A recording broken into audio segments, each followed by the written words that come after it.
मथुरा वाले केस में भी आया, उसमें जो है कम से कम 4000 फैमिली है वहाँ पे, 4000 फैमिली वो मथुरा जन्मभूमि के पास में रह रही है। उसमें केवल मुसलमान नहीं है, हिंदू मुस्लिम दोनों हैं, वहाँ मंदिर भी है, मस्जिद भी है, और उसमें से लगभग कुछ घरों को इन्होंने डिमोलिश भी कर दिया है और कुछ घर अभी बाकी हैं। उसके लिए ये सुप्रीम कोर्ट में फाइल हुआ था SLP, उसमें जो है स्टे लग गया है कि जो लोग मथुरा में 1818 से रह रहे हैं, 88 से रह रहे हैं, उसके बाद भी उनके घरों को डिमोलिश किया जाता है। भाई किस आधार पे उसके घरों को डिमोलिश किया जाता है? रेलवे वहाँ पहले आई या पहले वहाँ के लोग आए? उसी तरह से यहाँ पे जो है आपको सुप्रीम कोर्ट के पास एक मस्जिद है, वो मस्जिद जो पहले से वक्फ बोर्ड की वो ज़मीन है, वक्फ बोर्ड में वो मस्जिद बनी हुई है, और वो जो है यहाँ का रेलवे जो है उससे पहले की है वो मस्जिद वहाँ पे, उस मस्जिद के भी डिमोलिशन के इन्होंने नोटिस जाके छपा कर दी।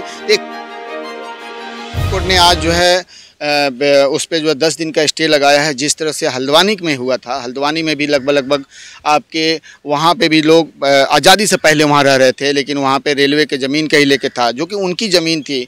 उसके बाद से भी वहाँ पे भी जो डिमोलिशन का ऑर्डर हुआ और उसके बाद से सुप्रीम कोर्ट ने उसमें स्टे दी और वो फिर से उसकी सुनवाई है। सेम कंडीशन आज जो है मथुरा वाले केस में भी आया, उसमें जो है कम से कम 4000 फैमिली है वहाँ पर, 4000 फैमिली वो मथुरा जन्मभूमि के पास में रह रही है। उसमें केवल मुसलमान नहीं है, हिंदू मुस्लिम दोनों हैं, वहाँ मंदिर भी है, मस्जिद भी है, और उसमें से लगभग कुछ घरों को इन्होंने डिमोलिश भी कर दिया है और कुछ घर अभी बाकी हैं। उसके लिए ये सुप्रीम कोर्ट में फाइल हुआ था SLP, उसमें जो है स्टे लग गया है और नेक्स्ट उसमें सुनवाई में देखते हैं उसमें क्या होता है। लेकिन बात यहाँ आती है कि आखिर में ऐसी क्यों कार्रवाई हो रही है, इस तरह घटना क्यों हो रही है?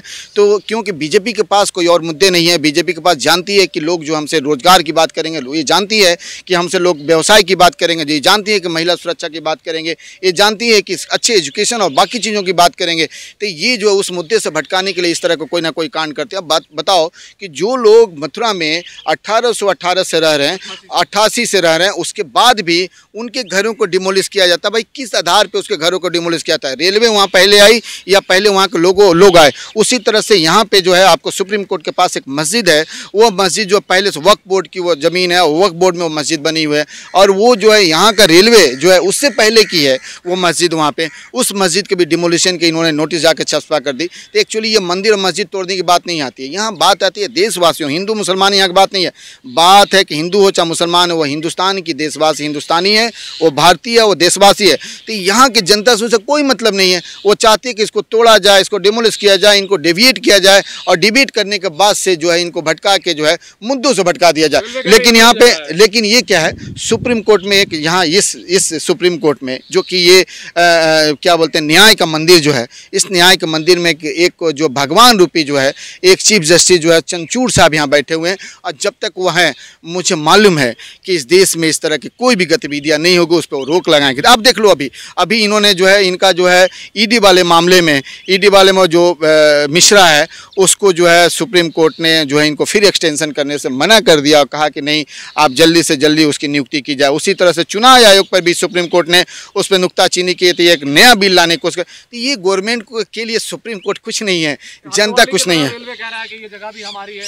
नहीं, कल तो देखिए हिंदुस्तान की अगर हम बात करें तो हिंदुस्तान में 99% जो घर हैं उस सबको डिमोलिश किया जा सकता है, क्योंकि मैक्सिमम के पास नक्शे पास नहीं है, मैक्सिमम के पास वो टैक्स नहीं दिए हैं, सब कुछ नहीं है। तो आप सबके घर को डिमोलिश कर दो, आप जाओ सुप्रीम कोर्ट को डिमोलिश कर दो, आप पूरी दिल्ली को, पूरे हिंदुस्तान को डिमोलिश कर दो। मैं तो कहता हूँ कि हिंदुस्तान के जितने मुसलमान हैं उस मुसलमान को एक ही दिन कत्लेआम करो और उनको अरब सागर में उठाकर फेंक दो कि ना रहेगी बांस ना बाजेगी बांसुरी। ये दिल्ली के इस तरह की बात है। कम से कम कुछ लोग तो यहाँ चैन से या सुकून से रह सकेंगे, इत्मीनान से जी सकेंगे। ये हिंदू मुस्लिम की बातें और आए दिन जो इस तरह घटना, देखो हमारे देश में क्या होनी चाहिए, हमारे देश में किसकी बातें होनी चाहिए? हमारे देश में एजुकेशन की बातें होनी, बार बार मैं कहता हूँ एजुकेशन की बात होनी चाहिए। आज देखो हमसे बाद में मिला है अभी देखो मुझे उम्मीद है कि सुप्रीम कोर्ट में, मुझे उम्मीद है, मैं अभी सब जुडिस से इस पर मैं ज़्यादा नहीं बोल सकता, लेकिन मुझे उम्मीद है कि सुप्रीम कोर्ट इसमें न्याय करेगी और उनको फर्दर उनको जो है स्टे मिलेगा।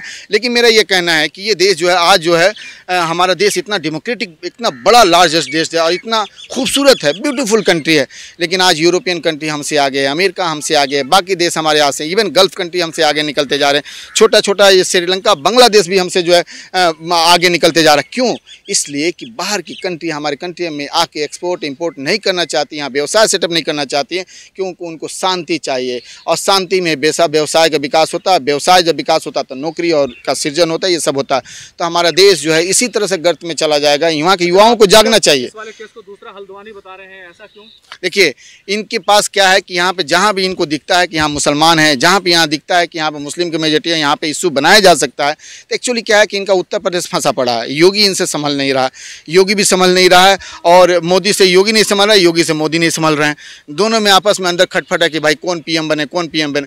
इस सब लेके एक बातें चल रही है। इसमें जो रेलवे का जो है, रेलवे को एक प्यादा बना के उसका यूज किया जा रहा है। आप सोच सकते हो कि हल्द्वानी वाले केस में भी रेलवे का ही था, आज दिल्ली वाले जो मस्जिद का केस है वो रेलवे का ही से रिलेटेड है, और मथुरा केस भी रेलवे से रिलेटेड है। तो यहाँ पे हिंदू मस्जिद आपस में लोगों में हिंदू मुस्लिम नहीं है, सब भाई भाई हैं। लेकिन ये हिंदू मुस्लिम और मंदिर मस्जिद करके इस देश को बांटना चाहते हैं, युवाओं की सोच को बांटना चाहते हैं, रोजगार नहीं देना चाहते हैं। तो इस पर हमें सोचना चाहिए। कौन सोचेगा? हम और आपको सोचना होगा, यहाँ के युवाओं को सोचना होगा। मैक्सिमम मीडिया यहाँ बिक चुकी है, वो दलाल हो चुकी है, अडानी अंबानी के साथ हो चुकी है।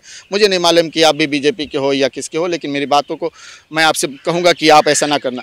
हो चुकी है, अब उसको खासकर इस देश को कहाँ लाना चाहिए? हमें जागना होगा, हमें आगे बढ़नी होगी। और ख़ासकर मुसलमानों से मैं कहूँगा कि तुम्हें घबराने की ज़रूरत नहीं है, डरने की ज़रूरत नहीं है। ये हिंदुस्तान के हर नागरिक आपके साथ। आज देखो हरियाणा में जो कांड हुआ, उसमें जो आपके साथ जो है वहाँ के जाट भी है, वहाँ के ब्राह्मण भी है, वहाँ के बाकी समुदाय है, यादव समुदाय भी आपके साथ है, राजपूत समुदाय तो आ ही चुकी है।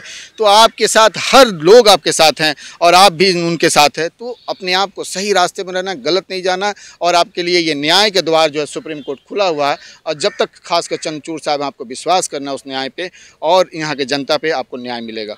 और वो उसका डिमोलिशन में मुझे उम्मीद है कि 100% स्टे होगा।